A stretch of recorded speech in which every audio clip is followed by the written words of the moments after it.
Capítulo 3. O nascimento de Jesus em Belém. 1.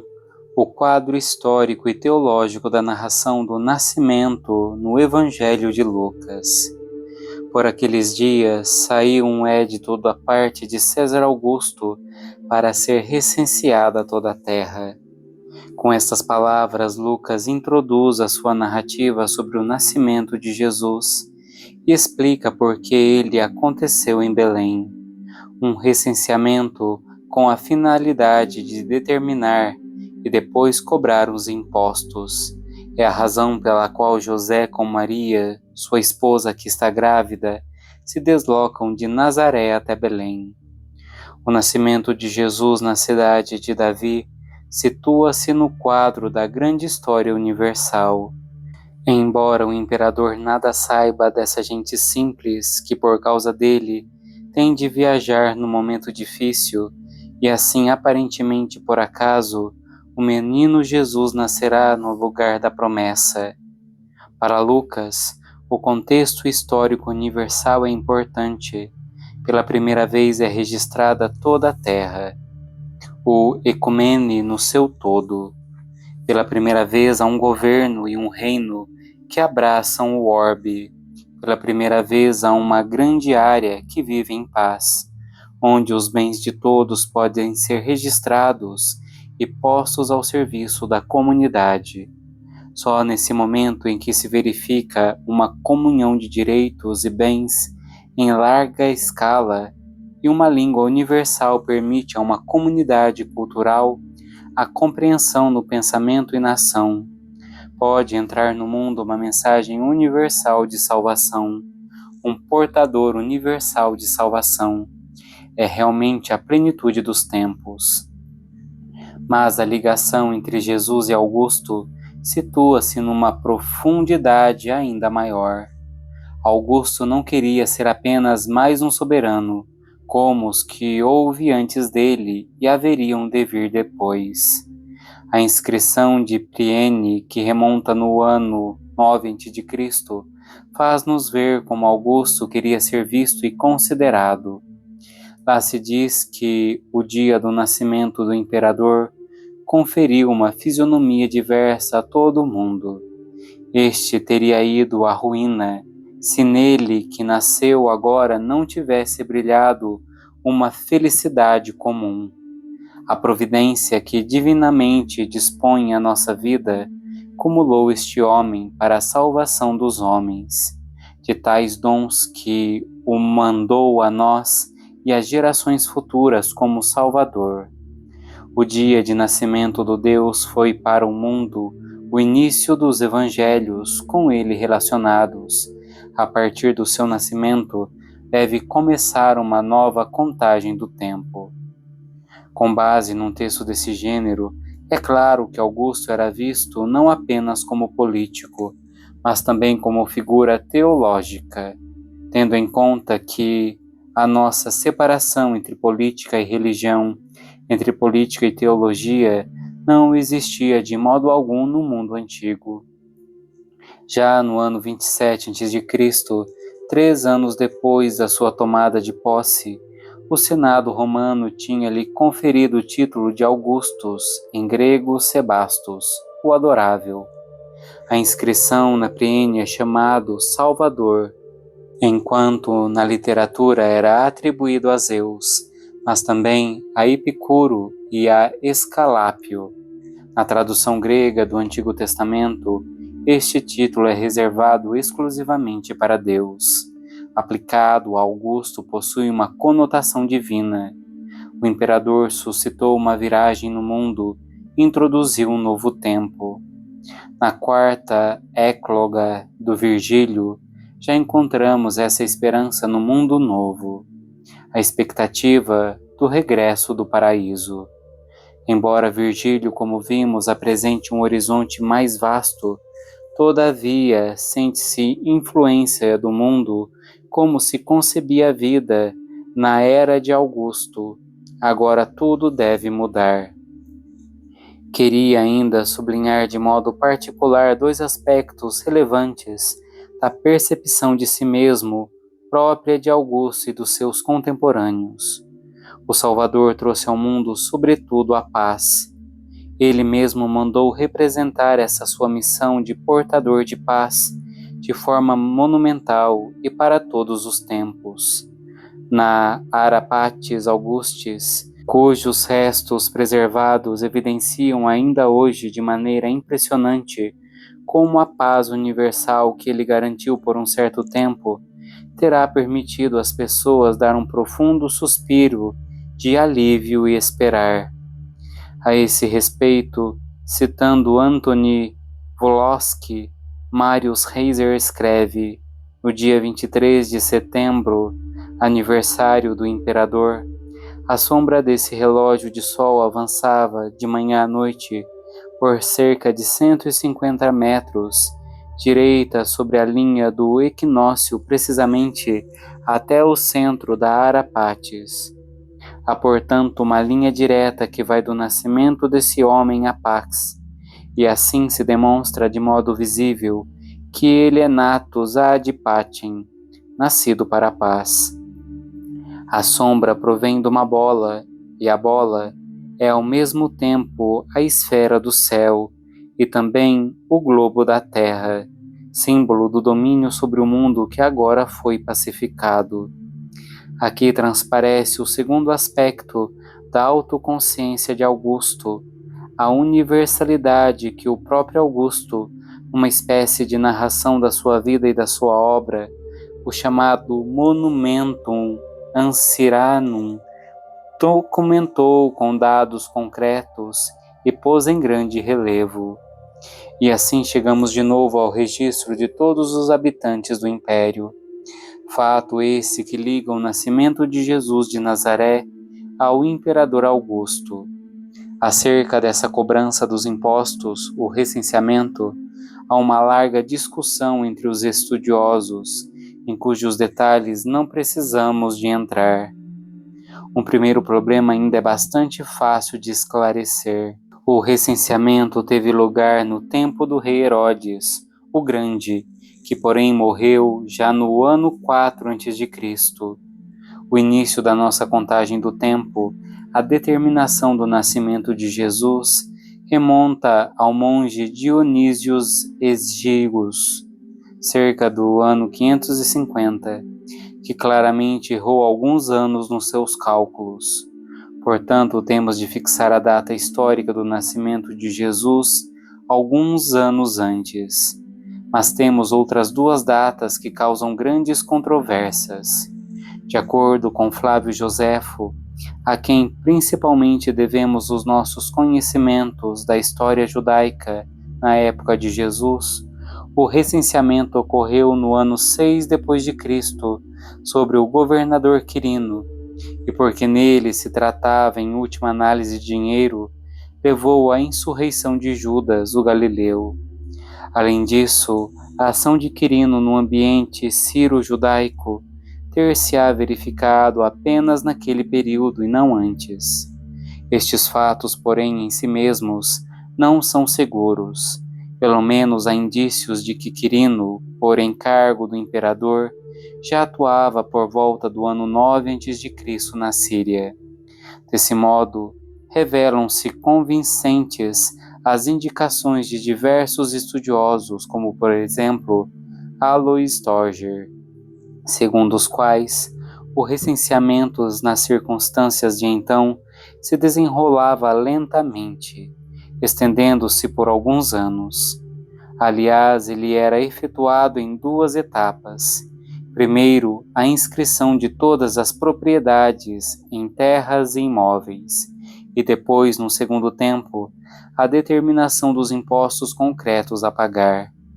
Assim, a primeira etapa ocorreu nos dias do nascimento de Jesus, e a segunda etapa, que para o povo era muito mais irritante, suscitou a insurreição.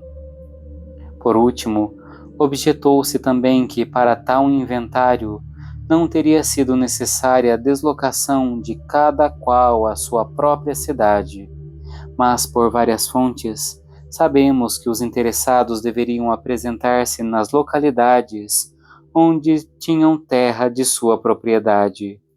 De acordo com isso, podemos supor que José, da casa de Davi, possuísse um terreno em Belém, pelo que tinha de ir lá para a cobrança dos impostos. Acerca de muitos detalhes, poder-se-á sempre discutir. Permanece difícil lançar um olhar sobre a vida diária de um organismo tão distante de nós e tão complexo como foi o Império Romano. Mas os conteúdos essenciais dos fatos referidos por Lucas permanecem, apesar de tudo, historicamente credíveis, já que ele resolveu expô-los, como diz no prólogo do seu Evangelho, depois de tudo ter investigado cuidadosamente. Fê-lo, obviamente, com os meios à sua disposição. Todavia, Lucas estava muito perto das fontes e dos acontecimentos do que nós, apesar de toda erudição histórica, possamos pretender. Voltemos ao contexto global do momento histórico em que sucedeu o nascimento de Jesus. Com a referência ao imperador Augusto e à ecumene inteira, Lucas criou deliberadamente um quadro ao mesmo tempo histórico e teológico para os acontecimentos que ia narrar. Jesus nasceu num período que se pode determinar com precisão. No início da atividade pública de Jesus, Lucas oferece mais uma vez uma datação detalhada e cuidadosa desse momento histórico. É o 15º ano do governo de Tibério César. Além disso, são mencionados o governador romano daquele ano e os tetrarcas da Galileia, da Itureia e da Traconítide, bem como de Abilene, e depois os sumos sacerdotes. Jesus não nasceu nem apareceu em público naquele indefinido uma vez típico do mito, mas pertence a um tempo que se pode datar com precisão e a um ambiente geográfico exatamente definido. O universal e o concreto tocam-se mutuamente. Nele o Logos, a razão criadora de todas as coisas, entrou no mundo. O Logos eterno fez-se homem, e a isto pertence o contexto do lugar e o tempo. A esta realidade concreta está ligada a fé, ainda que depois, em virtude da ressurreição, o espaço temporal e o geográfico fique superado, e aquele ir à nossa frente para a Galileia por parte do Senhor, lance na vastidão aberta da humanidade inteira. Importante ainda outro elemento: o decreto de Augusto para o registro fiscal de todos os cidadãos da Icumene leva José, juntamente com a sua esposa Maria, a Belém, a cidade de Davi, e deste modo favorece o cumprimento da promessa do profeta Miqueias, segundo a qual o pastor de Israel havia de nascer naquela cidade. Sem o saber, o imperador contribuiu para o cumprimento da promessa. A história do Império Romano e a história da salvação, iniciada por Deus com Israel, entrelaçam-se uma na outra. A história da eleição feita por Deus, até então limitada a Israel, entra na vastidão do mundo, da história universal. Deus, que é o Deus de Israel e de todos os povos, demonstra ser o verdadeiro guia de toda a história. Categorizados representantes da exegese moderna são de opinião que a informação fornecida pelos dois evangelistas, Mateus e Lucas, de que Jesus nasceu em Belém, seria uma afirmação teológica e não histórica. Na realidade, Jesus teria nascido em Nazaré. Com as narrativas do nascimento de Jesus em Belém, a história teria sido teologicamente reelaborada de acordo com as promessas para poderem assim, com base no local do nascimento, indicar Jesus como o pastor esperado de Israel. Eu não vejo como se possa aduzir em apoio de tal teoria fontes verdadeiras.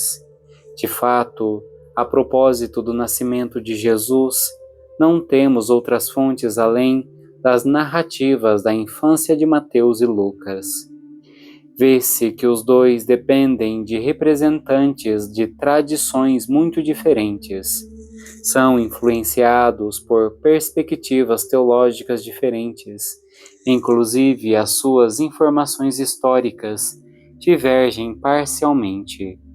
Parece que Mateus desconhecia que tanto José como Maria habitavam inicialmente em Nazaré.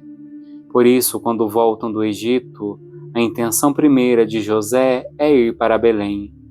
E só a notícia de que na Judéia reinava um filho de Herodes é que o induz a retirar-se para a Galiléia. Ao passo que para Lucas é claro, desde o início, que a Sagrada Família, depois dos acontecimentos do nascimento, voltou para Nazaré. As duas linhas diversas da tradição concordam na informação de que o local do nascimento de Jesus era Belém. Se nos ativermos às fontes, fica claro que Jesus nasceu em Belém e cresceu em Nazaré. 2. O nascimento de Jesus. E quando eles ali em Belém se encontravam, completaram-se os dias de ela dar à luz e teve o seu filho primogênito, que envolveu em panos e recostou numa manjedoura, por não haver lugar para eles na hospedaria.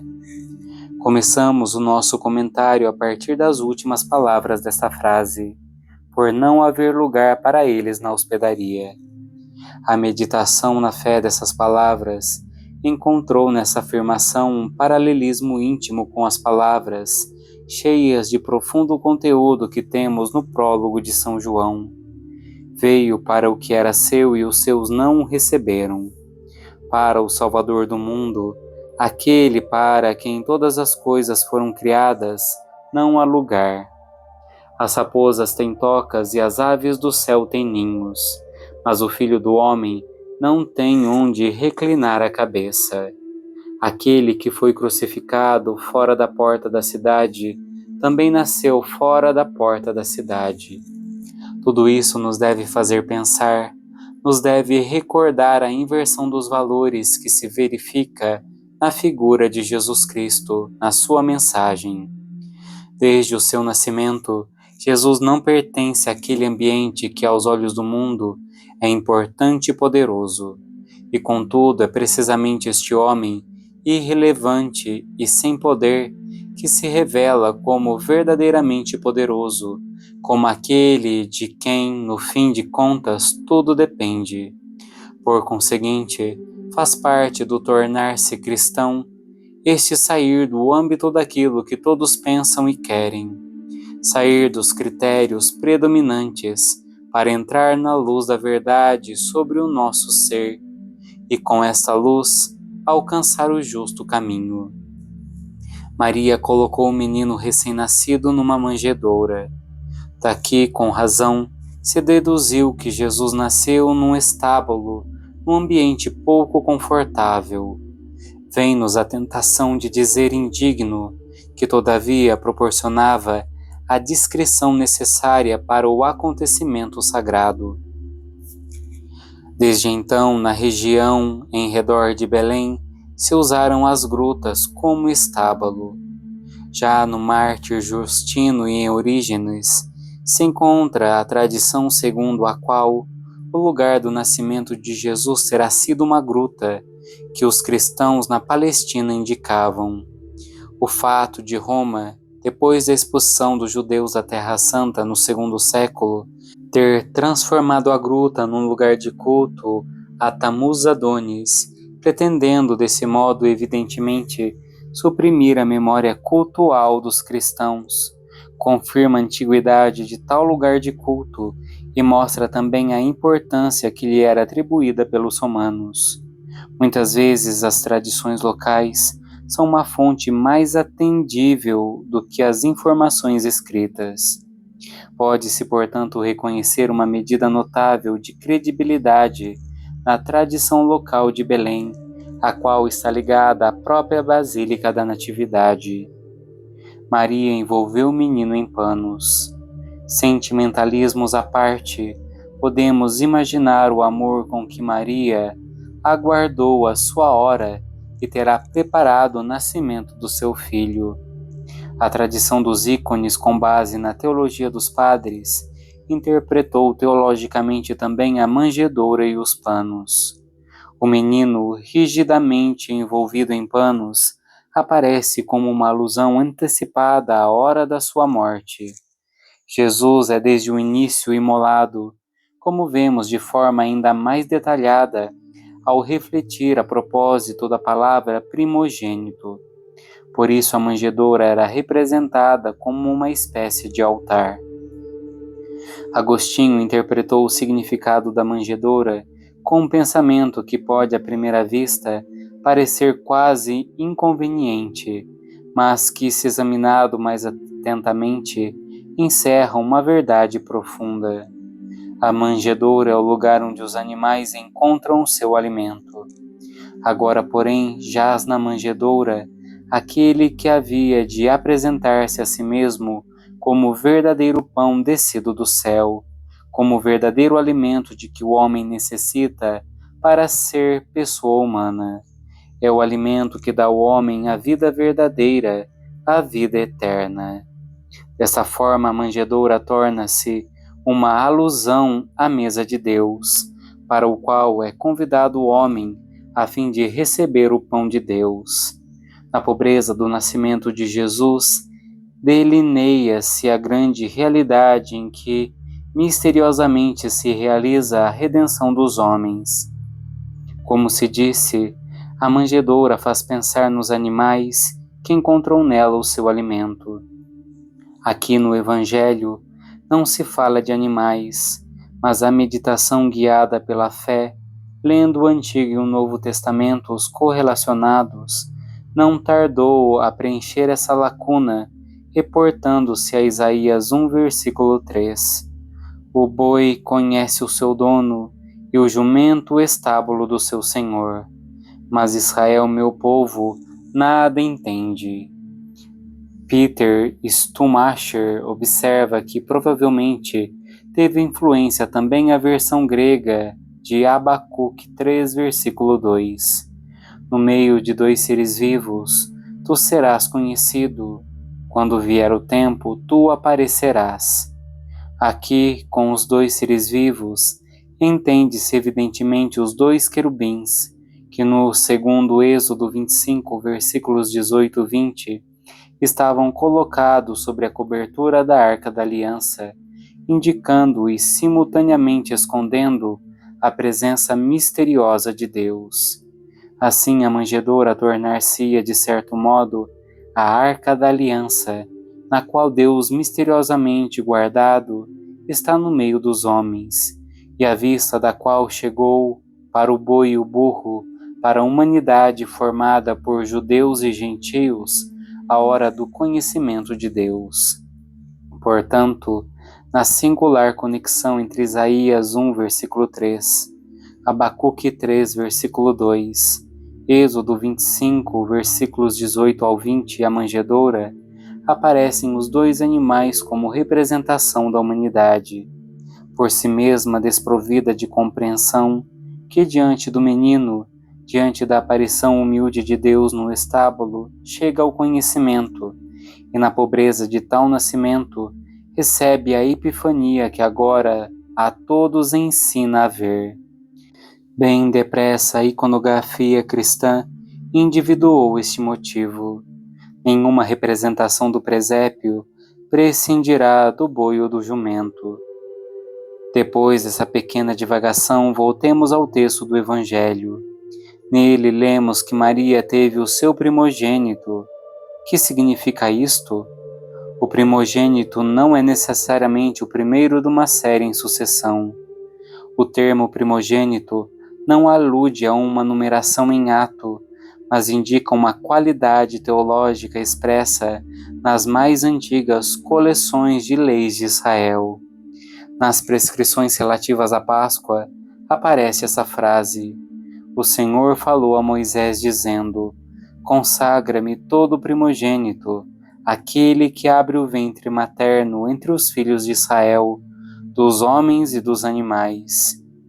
Ele é para mim. Todo primogênito do homem entre os homens, resgatá-lo-ás. Assim, a frase sobre o primogênito é já uma alusão antecipada à narração sucessiva da apresentação de Jesus no templo. Seja como for, com esta palavra alude-se a uma particular pertença de Jesus a Deus.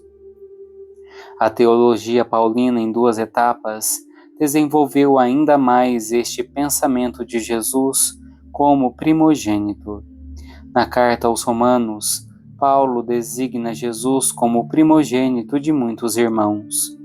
Como ressuscitado, ele é agora, de modo novo, primogênito, e ao mesmo tempo, o início de uma multidão de irmãos.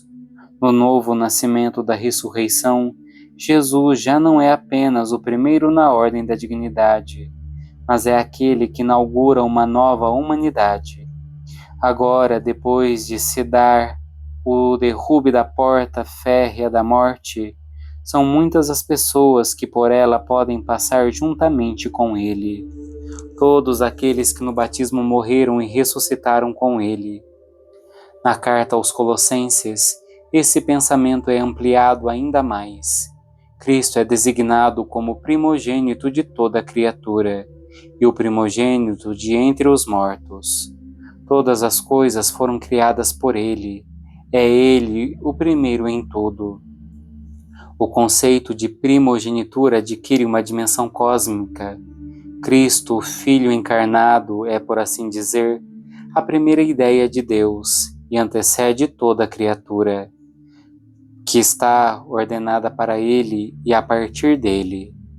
Por isso é também princípio e fim da nova criação, que teve início com a ressurreição. Em Lucas não se fala de tudo isso, mas para os sucessivos leitores do seu Evangelho, para nós, sobre a pobre manjedoura na gruta de Belém, está já presente este esplendor cósmico. Aí o verdadeiro primogênito do universo entrou no meio de nós. Na mesma região encontravam-se uns pastores que pernoitavam nos campos, guardando os seus rebanhos durante a noite. O anjo do Senhor apareceu-lhes e a glória do Senhor refugiu em volta deles. As primeiras testemunhas do grande acontecimento são os pastores que estão de vigia. Muito se tem refletido sobre o significado que possa ter o fato de os primeiros a receber a mensagem terem sido precisamente pastores. Parece-me que não é necessária demasiada perspicácia para superar tal questão. Jesus nasceu fora da cidade, num ambiente circundado por todo o lado de pastagens, para onde os pastores levavam seus rebanhos. Por isso era normal que os primeiros a serem chamados para ver o menino na manjedoura fossem os pastores, que estavam mais perto do acontecimento. Naturalmente, pode-se levar mais longe o pensamento. Talvez os pastores vivessem, não só externamente, mas também interiormente, mais perto do acontecimento do que os habitantes da cidade, que dormiam tranquilamente. Também, intimamente, não estavam longe daquele Deus que se fez menino. Coincide com isso o fato de pertencerem aos pobres, às almas simples, pelas quais Jesus havia de bendizer o Pai, porque é sobretudo a elas que está reservado o acesso ao mistério de Deus. Os pastores representam os pobres de Israel, os pobres em geral, os destinatários privilegiados do amor de Deus. O novo alcance foi aduzido mais à tarde, principalmente pela tradição monástica. Os monges eram pessoas que velavam, queriam permanecer acordados neste mundo, naturalmente através da sua oração noturna, mas também, sobretudo, queriam estar interiormente vigilantes, ser sensíveis ao chamamento de Deus através dos sinais da sua presença. Por último, pode-se ainda pensar na narrativa da escolha de Davi como rei. Deus rejeitou o seu rei Saul, e Samuel é enviado a Belém para ir ter com Jessé, para ungir como rei um dos seus filhos, que o Senhor lhe havia de indicar. Dos filhos que se apresentam diante dele, nenhum é o escolhido. Falta ainda o mais novo, mas está a apacentar o rebanho.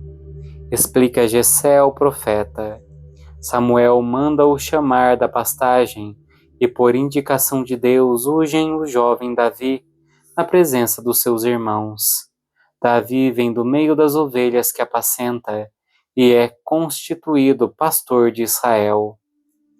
O profeta Miqueias fixa o olhar num futuro distante e anuncia que de Belém sairá aquele que haverá de apacentar um dia o povo de Israel. Jesus nasceu entre os pastores. Ele é o grande pastor dos homens. Voltemos ao texto da narração do Natal.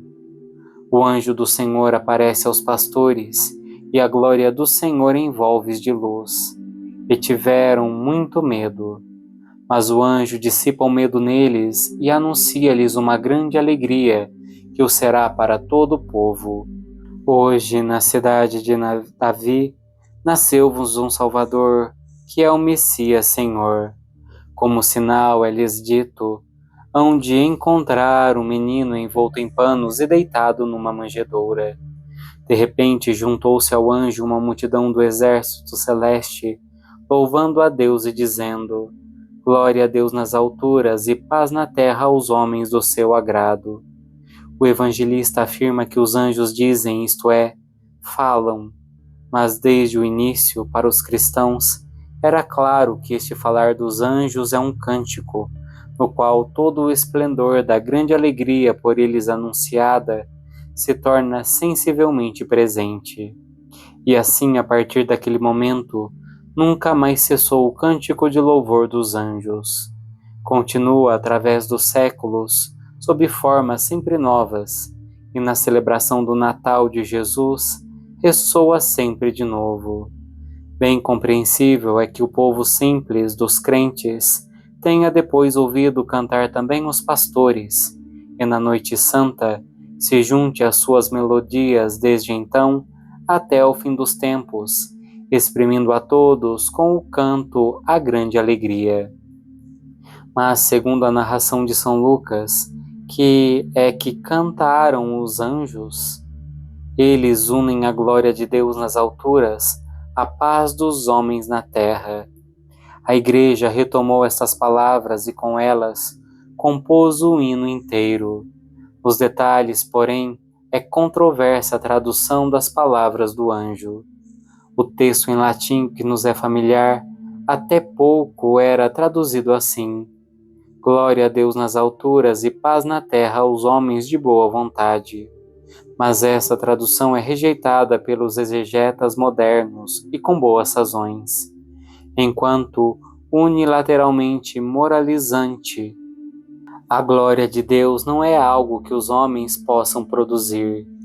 A glória de Deus existe, Deus é glorioso, e isso é verdadeiramente motivo de alegria. Existe a verdade, existe o bem, existe a beleza. Essas realidades existem em Deus de forma indestrutível. Mas saliente é a diferença na tradução da segunda parte das palavras do anjo. Aquilo que até há pouco tempo era traduzido por homens de boa vontade, exprime-se agora na tradução da Conferência Episcopal Alemã pelas palavras homens da sua graça. Na tradução da Conferência Episcopal Portuguesa, fala-se de homens por ele amados. Isso, porém, levanta-nos a pôr a questão: quais são os homens que Deus ama? Haverá também alguns que ele não ama? Porventura não ama a todos como suas criaturas? Então, que pretende dizer o apêndice por ele amados? E pergunta semelhante se pode fazer em presença da tradução alemã. Quem são os homens da sua graça? Há pessoas que não gozam do seu favor? Se sim, por que razão? A tradução literal do texto original em grego diz: paz aos homens do seu agrado. Naturalmente surge também aqui a questão: que homens são do agrado de Deus e por quê? Pois bem, Para a compreensão deste problema, encontramos uma ajuda no Novo Testamento. Na narração do batismo de Jesus, conta Lucas que, enquanto Jesus estava em oração, o céu se abriu e veio de lá uma voz que dizia: Tu és o meu Filho muito amado, em ti pôs todo o meu agrado. O homem do agrado é Jesus, é-o porque vive totalmente voltado para o Pai, vive com os olhos fixos nele e em comunhão de vontade com ele. Portanto, as pessoas do agrado são aquelas que têm o comportamento do Filho, pessoas configuradas com Cristo. Por detrás da diferença entre as traduções está, em última análise, a questão sobre a relação entre a graça de Deus e a liberdade humana. Aqui são possíveis duas posições extremas.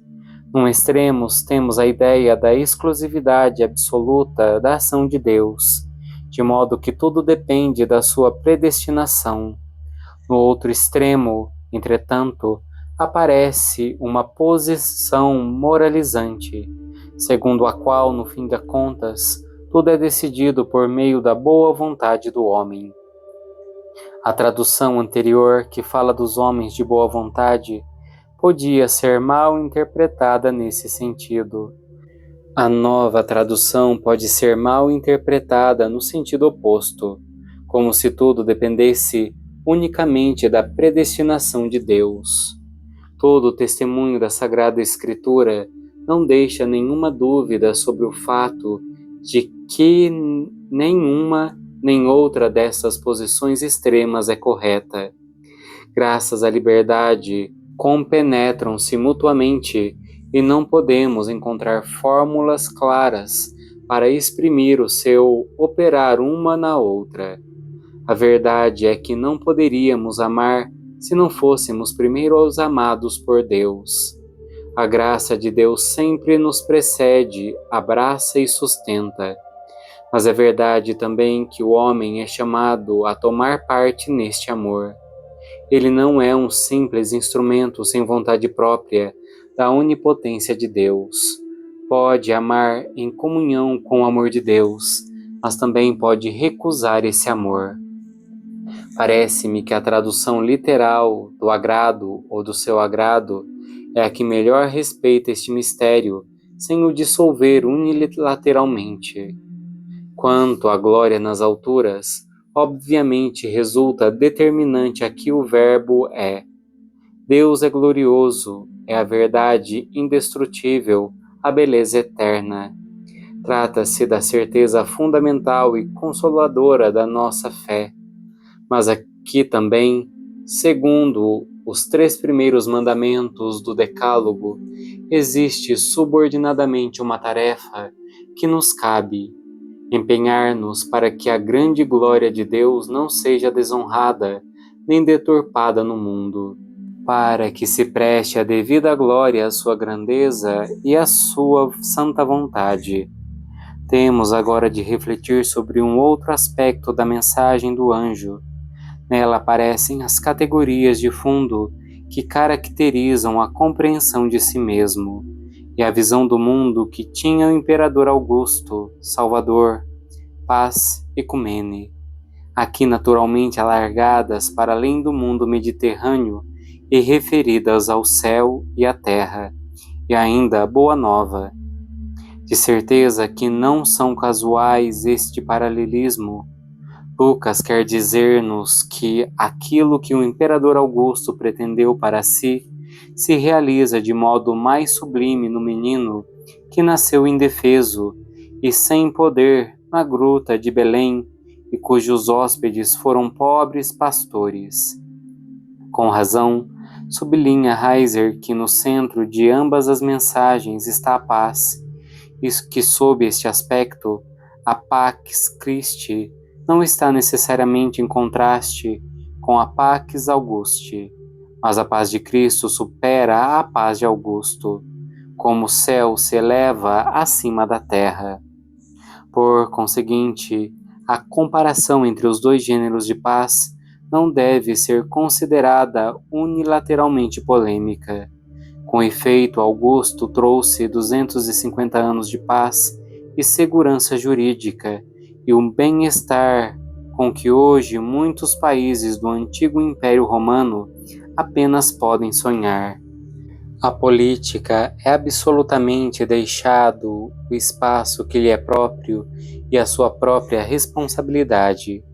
Mas quando o imperador se diviniza e reivindica qualidades divinas, a política ultrapassa os próprios limites e promete aquilo que não pode cumprir. Na realidade, mesmo no período áureo do Império Romano, a segurança jurídica, a paz e o bem-estar sempre correram perigo e nunca foram plenamente realizados. Um olhar sobre a Terra Santa é suficiente para se reconhecer os limites da Pax Romana. O reino anunciado por Jesus, o reino de Deus, é de caráter diferente. Não diz respeito apenas à bacia do Mediterrâneo, nem apenas a um tempo determinado, mas tem a ver com o homem na profundidade do seu ser. Abre-o para o verdadeiro Deus. A paz de Jesus é uma paz que o mundo não pode dar. Em última análise, a questão aqui é saber o que se entende por redenção, libertação e salvação. Uma coisa é óbvia: Augusto pertence ao passado, enquanto Jesus Cristo é o presente e o futuro, é o mesmo ontem, hoje e pelos séculos. Quando os anjos se afastaram deles, os pastores disseram uns aos outros: Vamos a Belém ver o que aconteceu e o que o Senhor nos deu a conhecer. Foram apressadamente e encontraram Maria, José e o menino deitado na manjedoura. Os pastores foram apressadamente. De forma análoga, o evangelista narra que Maria, depois da alusão do anjo à gravidez da sua parente Isabel, se dirigiu à pressa para a cidade de Judá, onde viviam Zacarias e Isabel. Os pastores foram apressadamente movidos também pela curiosidade humana, ou seja, para verem o prodígio que lhes fora anunciado, mas seguramente sentiam-se também cheios de ardor devido à alegria nele gerada pelo fato de ter nascido verdadeiramente o Salvador, o Messias, o Salvador, de quem todos estavam à espera, e eles seriam os primeiros a poder vê-lo. E quantos cristãos se apressam hoje quando se tratam das coisas de Deus? No entanto, se há algo que mereça pressa, talvez o evangelista nos queira dizer tacitamente isso mesmo. São precisamente as coisas de Deus. Aos pastores, o anjo tinha indicado como sinal que iriam encontrar o menino envolto em panos e deitado numa manjedoura. Este é um sinal de reconhecimento, ou seja, uma descrição daquilo que se pode constatar com os olhos. Não é um sinal no sentido de que a glória de Deus se teria tornado evidente, de modo a que se pudesse dizer com clareza: este é o verdadeiro Senhor do mundo. Nada disso. Nesse sentido, o sinal é ao mesmo tempo também um não sinal. A pobreza de Deus é o seu verdadeiro sinal, mas para os pastores que viram refulgir o esplendor de Deus sobre as suas pastagens, esse sinal é suficiente. Eles veem a partir de dentro, veem isto. O que o anjo disse é verdade. Assim os pastores regressam cheios de alegria e glorificam e louvam a Deus por aquilo que viram e ouviram. 3. A apresentação de Jesus no templo. Lucas conclui a história do nascimento de Jesus com uma narrativa daquilo que aconteceu, segundo a lei de Israel, com Jesus no 8º e no 40º dias. O 8º é o dia da circuncisão. Assim, Jesus é formalmente recebido na comunidade das promessas que nasce de Abraão. Pertence então também juridicamente ao povo de Israel. Paulo alude a esse fato ao escrever na carta aos Gálatas: Mas, quando chegou a plenitude do tempo, Deus enviou seu Filho, nascido de uma mulher, nascido sob o domínio da lei, para resgatar os que se encontravam sob o domínio da lei, a fim de recebermos a adoção de filhos. Juntamente com a circuncisão, Lucas menciona explicitamente a imposição do nome pré-anunciado, Jesus, de modo que a partir da circuncisão, o olhar se estende para o cumprimento das expectativas que pertencem à essência da aliança.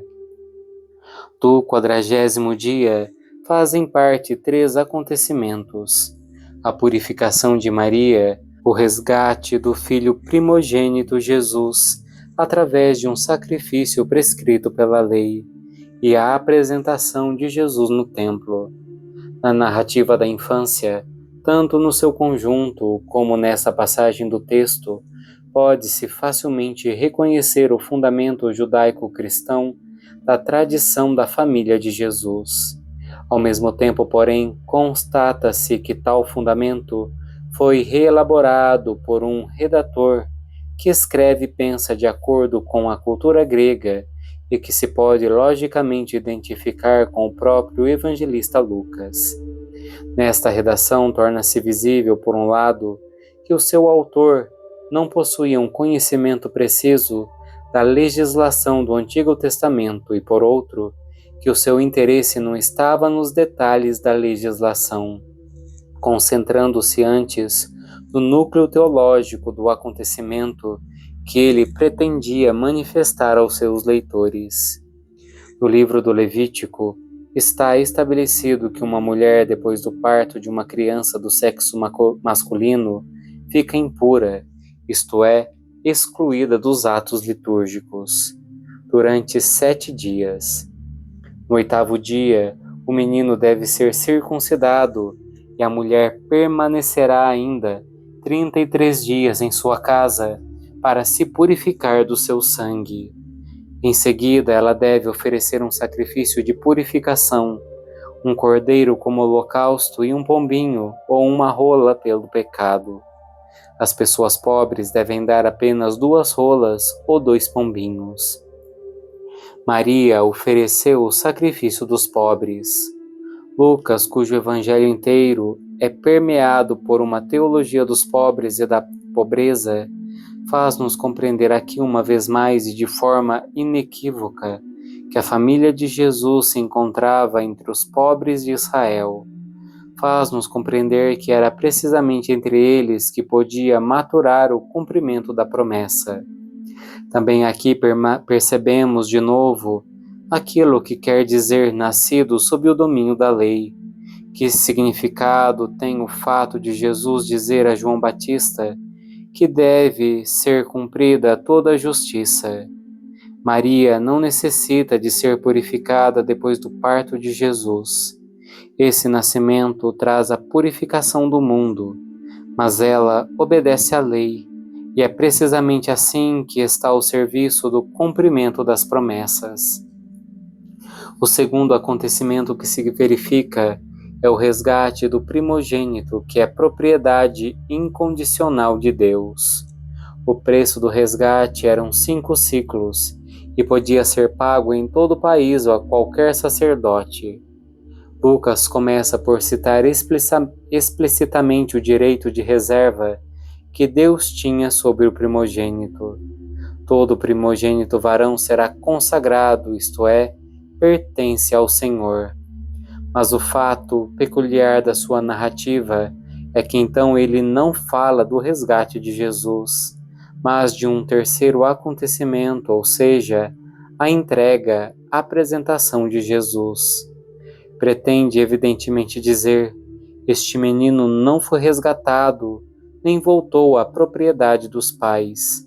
Antes, pelo contrário, foi entregue no templo pessoalmente a Deus, totalmente dado a ele em propriedade.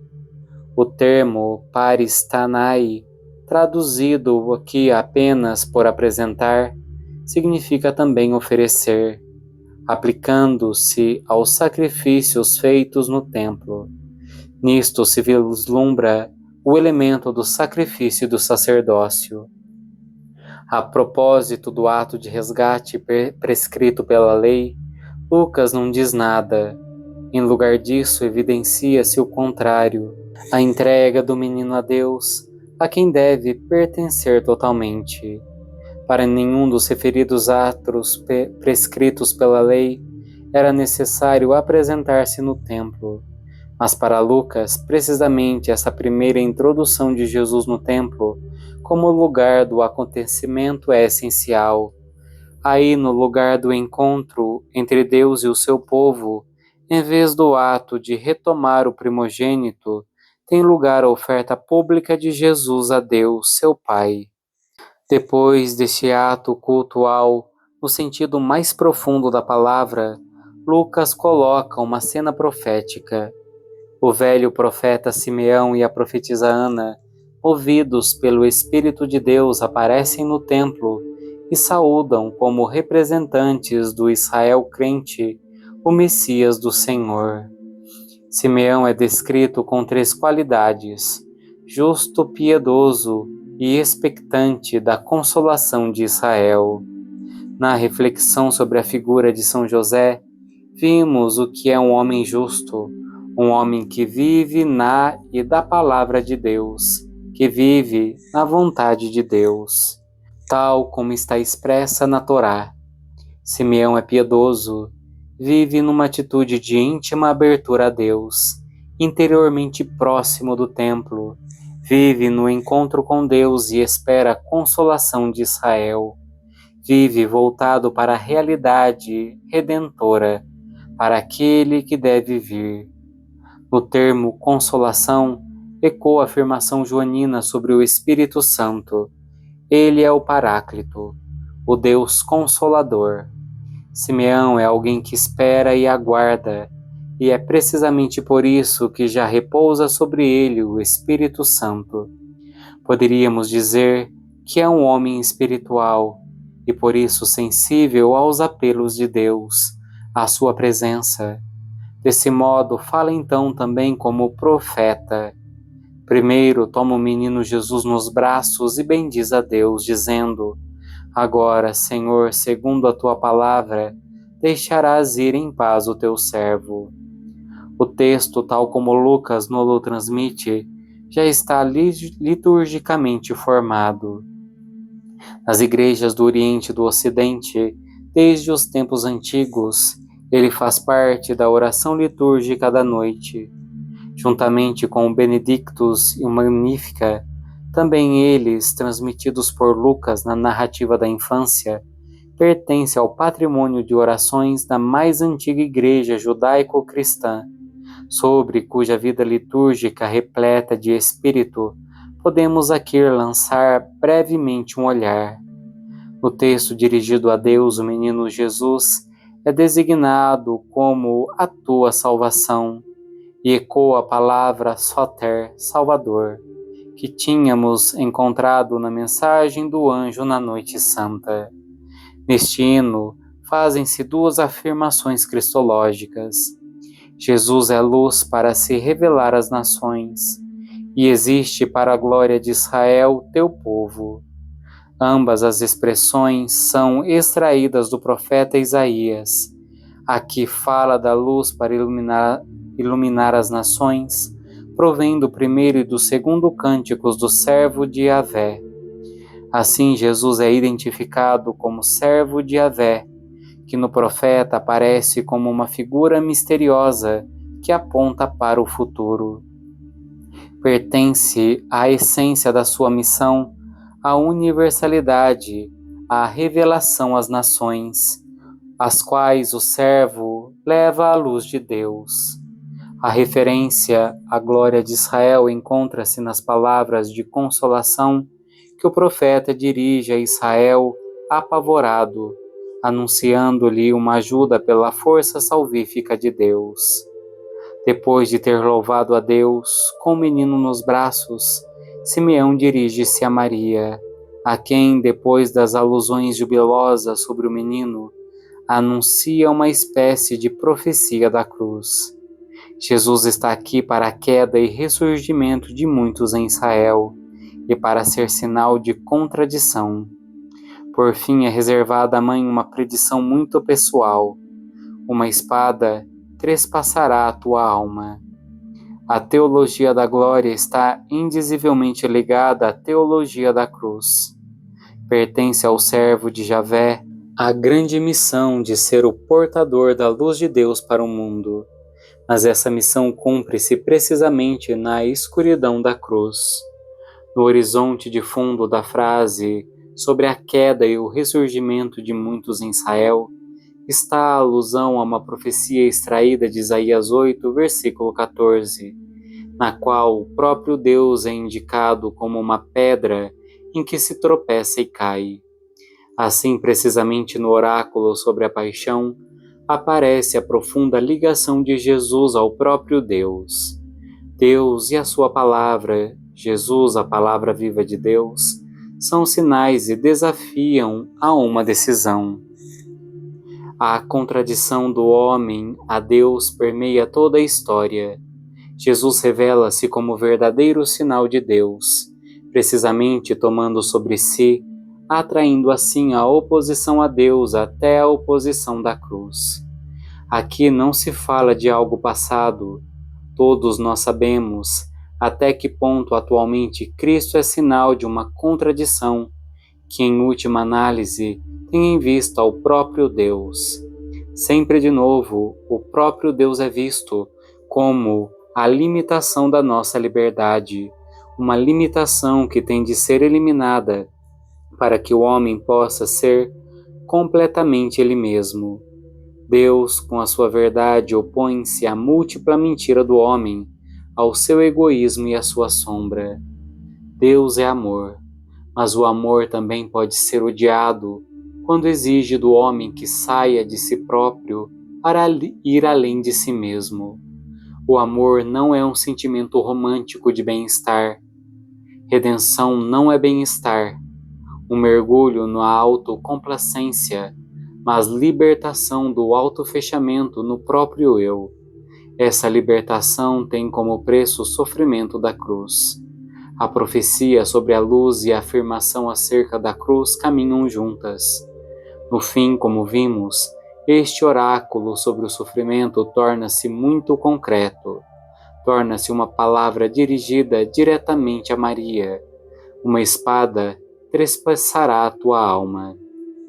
Podemos supor que essa frase tenha sido conservada na comunidade judaico-cristã, atingida como palavra extraída das recordações pessoais de Maria.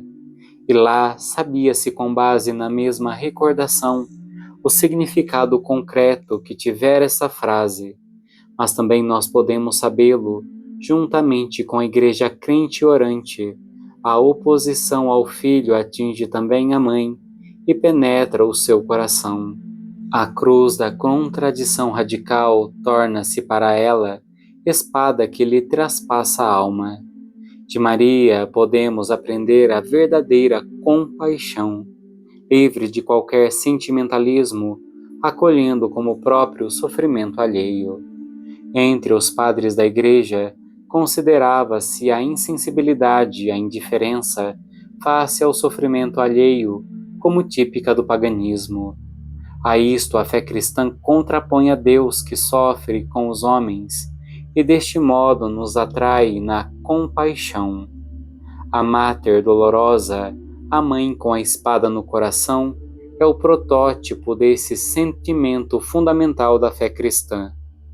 Ao lado do profeta Simeão, aparece a profetisa Ana, mulher de 84 anos que, após 7 anos de casamento, viveu dezenas de anos como viúva. Não se afastava do templo, participava no culto noite e dia, com jejuns e orações. É a imagem por excelência da pessoa verdadeiramente piedosa. No templo, ela sente-se simplesmente em casa. De corpo e alma, vive junto de Deus e para Deus. Dessa forma, é verdadeiramente uma mulher cheia de espírito, uma profetisa. dado que vive no templo, na adoração, está presente na hora em que lá chega Jesus. Aparecendo nessa mesma ocasião, pôs-se a louvar a Deus e a falar do menino a todos os que esperavam a redenção de Jerusalém. A sua profecia consiste no anúncio, na transmissão da esperança de que vive. Lucas conclui a sua narração sobre o nascimento de Jesus, de que fazia parte também o cumprimento de tudo que determinava a lei, com a informação do regresso da Sagrada Família a Nazaré. O menino crescia e robustecia-se, enchendo-se de sabedoria, e a graça de Deus estava com ele.